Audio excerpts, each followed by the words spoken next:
The Garden of Opportunities. In a small town where mornings smelled like fresh bread and damp earth, two neighbors lived side by side. They shared more than a wooden fence between their homes. They shared dreams, fears, and one day the same opportunity. One morning, the town mayor decided to distribute parcels of fertile land to anyone willing to cultivate them. It was not an easy gift. It was not a ready-made garden. It was simply land. Dark, wide, silent soil. Both neighbors received exactly the same thing, the same size, the same quality of earth, the same amount of sunlight. The first neighbor, named Matthew, knelt on his land that very day. He touched the soil with his hands. He felt its texture. He did not know much about farming, but he knew one important truth. Nothing grows unless it is worked. The second neighbor, Thomas, looked at his parcel from a distance. He sighed. "It's too much land, too much work. And what if nothing grows?" he said. Days passed. Matthew woke up early each morning. He removed stones, pulled out dry weeds, planted tiny seeds that almost disappeared in his palm. He watered patiently. Sometimes he grew tired. Sometimes he doubted. Sometimes the sun burned too strong, or the rain came too late. But he returned the next day. Thomas, however, sat under the shade of a tree and stared at his field. He complained about the weather, about the government, about his luck. "Others probably got better land," he would say, without ever truly comparing. Weeks went by. On Matthew's land, small green shoots began to appear. Fragile, almost invisible, but alive. Each sprout was a quiet answer to effort.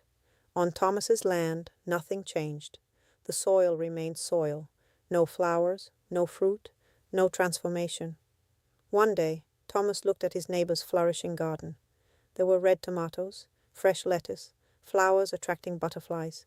The place was full of life. He felt something in his chest. It was not jealousy. It was awareness. He crossed the fence and asked, "How did you do it?" Matthew smiled, his hands still stained with earth. "I did not receive a garden. I received land. The rest was a decision." Life works the same way. We often expect to be handed a finished garden. We expect fruit without planting. We expect results without effort. We expect miracles without movement. But life rarely gives us ready-made harvests. It gives us seeds. Seeds in the form of talents. Seeds in the form of opportunities. Seeds in the form of challenges. Even seeds disguised as problems. And there is something no one can do for us. Cultivate the soil we have been given. Not everyone begins with the same story, but many times we do begin with the same possibility, the choice of what we will do with what we have.